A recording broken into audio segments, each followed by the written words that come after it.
Magandang araw mga kaibigan. Ano na ang nangyari sa Maharlika Investment Fund? Yun ang talakayan natin ngayon. Meron akong isang masugid na subscriber. Sabi niya, General, pwede ba mag-vlog ka rin tungkol sa Maharlika Investment Fund?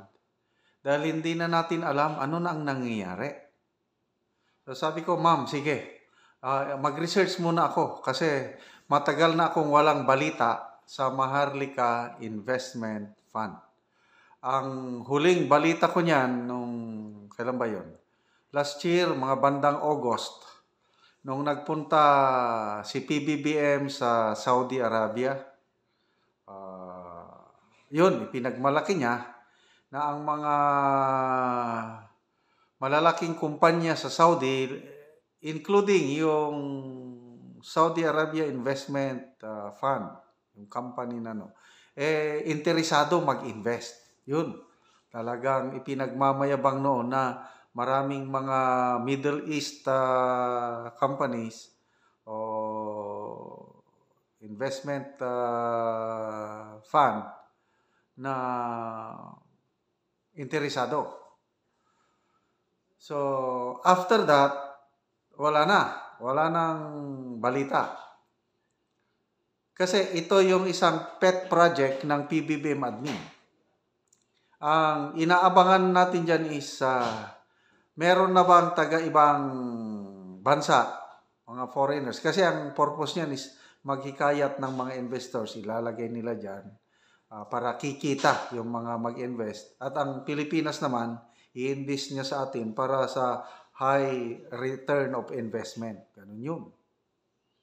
So, sa ngayon, initial funding pa lang, pera ng taong bayan, yung 75 billion pesos.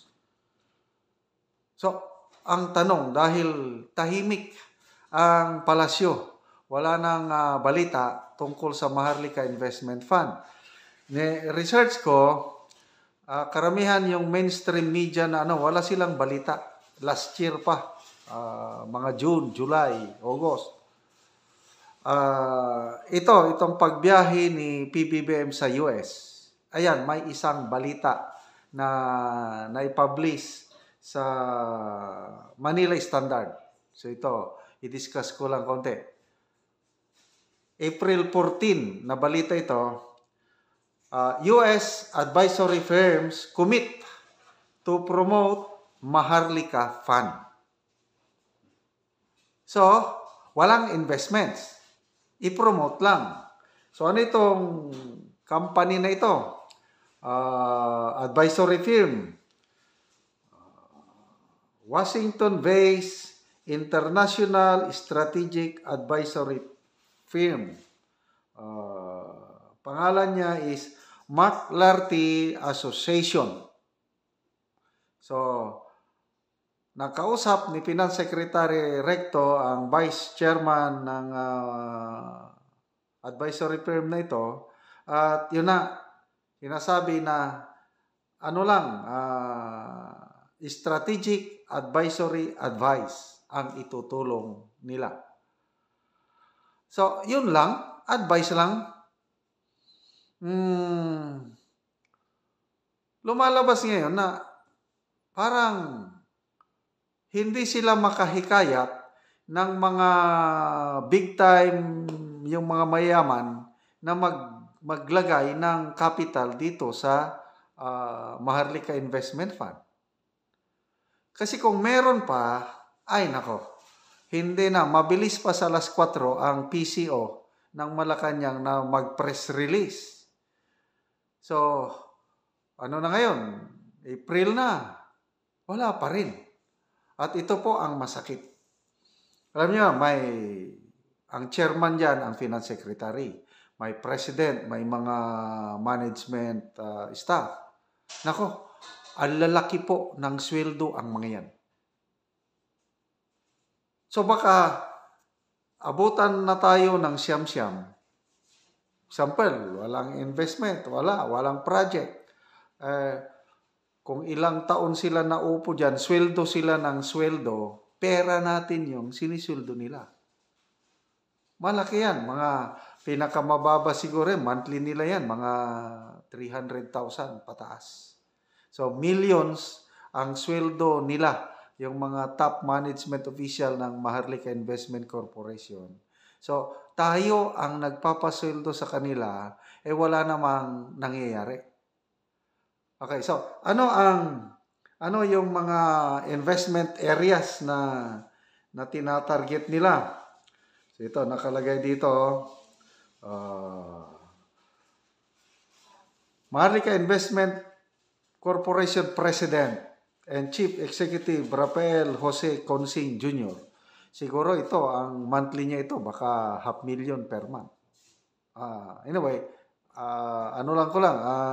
estimate ko lang. Kasi yung mga undersecretaries ng ating gobyerno, mga 250,000 per month. So yung mga secretary, mga 300,000 per month. So ito, dahil mga juicy position, baka 500,000 ang sweldo nitong CEO and President. Puros plano. Saan daw sila mag-focus? Infrastructure, oil, gas and power, agroforestry, industrial urbanization, mineral processing, tourism, transportation, aerospace, and aviation. Wow! Mataas ang big investment kasi nga aviation, aerospace, oil, gas, power. Grabe. Ang ganda. Kailan nila sisimulan? Sana.